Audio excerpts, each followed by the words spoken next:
Compassion fatigue is a phrase that's been thrown around a lot in our profession, a lot. And in my opinion, I think that it goes a little bit beyond just compassion fatigue. I'm not saying that that doesn't exist, but it definitely exists. And that's kind of a precursor to depression in a way. But if we look at compassion fatigue versus maybe just burnout versus something else that I call ethical fatigue. So ethical fatigue is something that puts us as the veterinarian between the pet and the client. So a client making a decision that we may not be completely aligned with. So let's say not getting their 6-month-old puppy a parvo vaccine. So that's a decision that a client makes, that then they bring in their 6-month-old puppy that has parvovirus, and now we are the ones that need to step in between these two parties basically and say, okay, now what do we do? Because there was a decision that was made that we would not have made, and now a second decision needs to be made, i.e. either euthanizing because this puppy's not going to make it, or potentially adopting the puppy out to either another a shelter or a group, someone that can afford to treat a puppy. So that puts us between the patient and the client versus compassion fatigue, which what that really is between the client and the patient and us.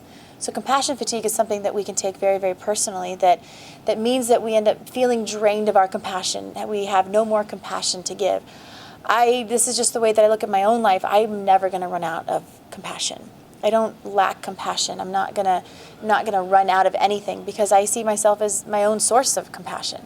So that's just my view of myself, and it's a choice that I've made to do that and to not feel drained by someone that's saying you must hate veterinary or you must hate pets because you're just in it for the money. And if you loved animals, you would just do it for free. But that's not how I view my practice of medicine, and just because somebody wants to have me feel personally victimized because of a decision that was made that remains between them and their own pet. That's the two varying dichotomies of what this fatigue can look like. And then of course sitting in the middle is just plain old burnout. It's, are you underslept, and have you taken care of yourself, and have you done time alone in yoga or whatever it is that rejuvenates you, whatever that is. I know it rejuvenates me, and it's our own personal responsibility to understand what does rejuvenate us. But is it burnout, which is something that we can just help ourselves with, or just get a Snickers bar or something like that? Or is it compassion fatigue, which means we're taking these things very personally, and we need to do some real serious help in getting ourselves away from taking things personally, and rejuvenating that part of us professionally? Or is this ethical fatigue that means that we are stepping in, we're choosing again to step in between the client and the patient and to help them make a decision that we don't want to be making in the first place, and yet it's still our job to make that decision. It's our job to stand between a client and a 6-month-old puppy with parvo and say, look, I understand that you're stressed and you're tired and that you probably walked in here knowing you couldn't afford this care. I get that. But that doesn't mean that I'm wrong, and that doesn't mean that you're wrong either. The client's not wrong. The client just simply made a decision that we may not agree with. That's it. And now we're sitting in an ethical dilemma. But that's not a compassion dilemma from the way I look at it.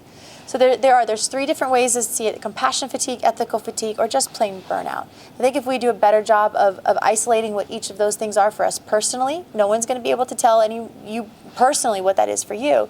But if we can isolate those things in a way that has us feel that we are in more control of our outcome than we are if we just simply name everything compassion fatigue. I think that it could honestly help change the way that we are viewing ourselves and our relationship to the careers that we've all chosen to be in.